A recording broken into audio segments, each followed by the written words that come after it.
Arya Samaj road स्थित Sadat hostel में Urdu development organisation के द्वारा उर्दू दिवस पर किया गया सम्मान समारोह आयोजित। जनपद मुजफ्फरनगर की आर्य समाज रोड स्थित सादात हॉस्टल पर उर्दू डेवलपमेंट ऑर्गेनाइजेशन ने अल्लामा इकबाल के जन्मदिवस के उपलक्ष्य में विश्व उर्दू दिवस की पूर्व संध्या पर सादात हॉस्टल में शानदार उर्दू सम्मेलन और सम्मान समारोह का आयोजन किया, जिसकी अध्यक्षता डॉक्टर शमीमुल हसन और संचालन कलीम त्यागी ने किया। यहाँ उर्दू के मेधावी छात्र छात्राओं को सम्मानित भी किया गया। इसके अलावा उर्दू की खिदमत के लिए देश के वरिष्ठ पत्रकार वदूद साजिद, लेखक इरफान अली व उर्दू शिक्षक आबिद अली को विशेष सम्मान दिया गया। कार्यक्रम में मुख्य अतिथि देश के नामी वरिष्ठ पत्रकार वदूद साजिद रहे, जिन्हें उनके उर्दू प्रचार और पत्रकारिता सेवाओं के लिए मौलवी मोहम्मद बाकर अली पुरस्कार से सम्मानित किया गया। इस अवसर पर अपने संबोधन में उन्होंने संगठन को धन्यवाद देते हुए कहा कि उर्दू न केवल एक भाषा है बल्कि भारत की सभ्यता और साझा विरासत भी है। उर्दू के विकास के लिए उन्होंने कहा कि बैसाखी का सहारा लेने के बजाय खुद ही कदम उठाने होंगे, लेकिन हमें निराश होने की ज़रूरत नहीं है। आज इस उर्दू दिवस पर हम अहद करें कि अपने घरों में हिंदी के साथ उर्दू का भी अखबार मंगवाएं। हम सबको जिम्मेदारी निभाते रहना है। उर्दू भारतीय जबान है और हिंदू मुसलमानों और ख़ास तौर से मदरसों ने उर्दू के विकास के लिए बड़ा कारनामा अंजाम दिया है। प्रोग्राम में विशिष्ट अतिथि के तौर पर डॉक्टर शाह आलम इस्लाही ने कहा कि उर्दू डेवलपमेंट ऑर्गेनाइजेशन भारत की ऐसी संस्था है जिसने उर्दू का हक हासिल करने के लिए हाई कोर्ट से लेकर सुप्रीम कोर्ट तक लड़ाई लड़ी है। उन्होंने कहा कि अगर हम उर्दू वाले उर्दू को अपनाएंगे, उर्दू का प्रयोग करेंगे, अपने बच्चों को उर्दू सिखाएंगे तो उर्दू का फ़रोग़ होगा। देखिए, आज उर्दू डेवलपमेंट ऑर्गेनाइजेशन की तरफ से अल्लामा इकबाल के यौम पैदाइश पर मुजफ्फरनगर ही नहीं बल्कि पूरी दुनिया में यौम उर्दू मनाया जाता है। 9 नवंबर को मुजफ्फरनगर में 8 नवंबर को मनाया जा रहा है, क्योंकि कल को हमारा दिल्ली में बड़ा प्रोग्राम है।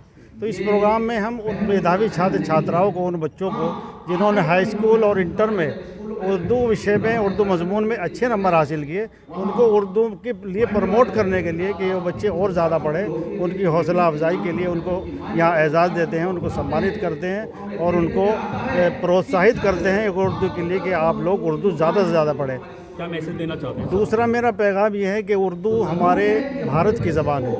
उर्दू किसी हिंदू और मुसलमान की ज़बान नहीं है। इसके लिए मैं एक शेर पढ़ना चाहूँगा कि उर्दू भी हमारी है, हिंदी भी है। उर्दू भी हमारी है, हिंदी भी हमारी है। इस बाग के दो कलियाँ, इस बाग के दो कलियाँ, इस शहर के दो गुलशन। हिंदी भी हमारी है, उर्दू भी हमारी है। तो जिस तरीके से हम हिंदी ज़बान पढ़ते हैं, इसी तरीके से हमें उर्दू ज़बान भी पढ़नी चाहिए। मुजफ्फरनगर ने ऐसे ऐसे शायर, ऐसे ऐसे अदीब हिंदू और मुसलमान दिए। अशोक साहिल का नाम आप ले लीजिए, पूरे हिंदुस्तान के अंदर अशोक साहिल को सुना जाता है। सब लोग जानते हैं कि वो उर्दू का बड़ा शायर था, अभी भी मौजूद है। यहाँ पर मुकेश दर्पण है, उनकी बेटी है, वो शायरी करती है। इसी तरीके से मुजफ्फर रज़मी कैरान भी यहाँ पर हुए, अलम मुजफ्फरनगर ही हुए, असलम साहब हुए।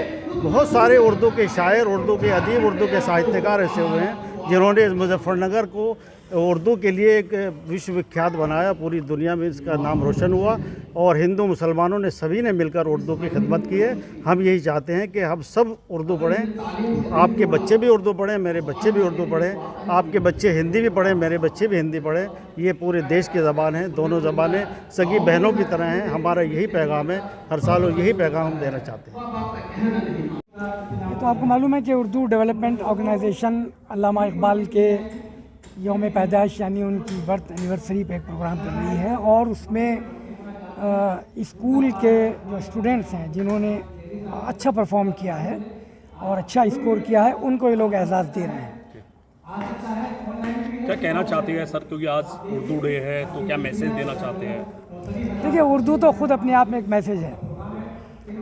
इससे पता चलता है कि उर्दू हिंदुस्तान में कभी मर नहीं सकती। और जैसे कि कलीम त्यागी साहब ने भी कहा अपनी तकरीर में कि उर्दू ना हिंदू है ना मुसलमान है, और उर्दू हिंदुस्तान में ही पैदा हुई। मुझे खुशी की बात यह है कि उर्दू में ज़्यादातर अल्फाज जो हैं वो अरबी और फ़ारसी के हैं, लेकिन उसके बावजूद जो इसकी मातृभूमि है, जो इसकी जाए पैदाइश है, और इसका जो बर्थ प्लेस है, वो हिंदुस्तान है, भारत है। क्या मानते हैं कि इस सरकार में जो है उर्दू को जो तरजीह नहीं दी जाती ज़्यादा? मेरे ख्याल में मैं सियासी बात नहीं करूँगा, लेकिन मेरे सामने अभी तक ऐसी कोई बात नहीं आई कि जहाँ जानबूझ के सरकार ने उर्दू को ख़त्म करने की कोशिश की हो। मैं इस सरकार की बात नहीं कर रहा हूँ, ना और सरकारों की। जिस तरह मदरसों पर चाबुक चले हैं, हैं तो वो भी देख उर्दू का ही अपना। मेरे ख्याल है मदरसों पे चाबुक नहीं चले हैं। मदरसे वालों ने तो अपना खोल के रख दिया दिल उनके सामने। ये एक मौका था कि मदरसों के बारे में पूरी दुनिया को पता चल जाए कि मदरसों में है क्या। मेरे ख्याल में मदरसों में कुछ नहीं मिला। सरकार ने, उसके अफसरों ने, प्रशासन ने, शासन ने, सब ने सर्टिफिकेट दे दिया है कि मदरसों में कुछ नहीं मिला। तो ये तो बहुत अच्छा हुआ। हम सरकार से गुजारिश करेंगे पूरी उर्दू दुनिया की तरफ से, मदरसे वालों की तरफ से, कि ऐसे चाबुक वो चलाते रहें। सर, मदरी साहब कहते हैं कि मैं किसी भी मदरसे को चलाने के लिए सरकारी सुविधाओं की ज़रूरत नहीं है। तो जब सरकार दे रही है, सरकार ने बजट भी हजारों करोड़ रुपए में जारी किया मदरसों के लिए, तो सुविधा क्यों नहीं ले रहे हैं सर? नहीं, उर्दू से देखिए, ऐसा है कि ये मदरसे कब से चल रहे हैं? जब से इस मुल्क के लिए आज़ादी की जद्दोजहद, यानी कि हमने स्वतंत्रता संग्राम शुरू किया था, तब से मदरसे चल रहे हैं। इसका मतलब क्या है? भारत की स्वतंत्रता में मदरसों का बहुत बड़ा कंट्रीब्यूशन है। तो जब उस वक्त से मदरसे चल रहे हैं और ज़िंदा हैं और आज भी ज़िंदा हैं, तो इनको ज़बरदस्ती सरकार क्यों इमदाद देना चाहती है? पहली बात। दूसरी चीज़ ये है कि अगर सरकार इमदाद देगी तो अपनी भी कुछ चीज़ें उसमें दाखिल करना चाहेगी जो इन मदरसों का कैरेक्टर बदल के रख देंगी। इसलिए मदनी साहब का जो डर है वो अपनी जगह पे ठीक है।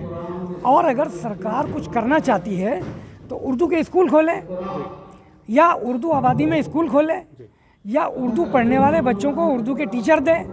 ये काम क्यों नहीं सरकार करती? क्यों डिमांड क्यों नहीं किया आपने आज तक कि उर्दू के स्कूल खोलने चाहिए, उर्दू के अखबार भी होने चाहिए, क्योंकि उर्दू के कम अखबार हम लोगों नजर आते हैं। तो उर्दू को क्यों ना डेवलपमेंट के लिए, सरकार के लिए आप लोग? अगर सरकार मदरसों को डेवलप करना चाहती है तो सरकार को ये भी पता होगा कि सरकार को उर्दू स्कूल भी खोलने चाहिए। डिमांड की ज़रूरत ही नहीं है।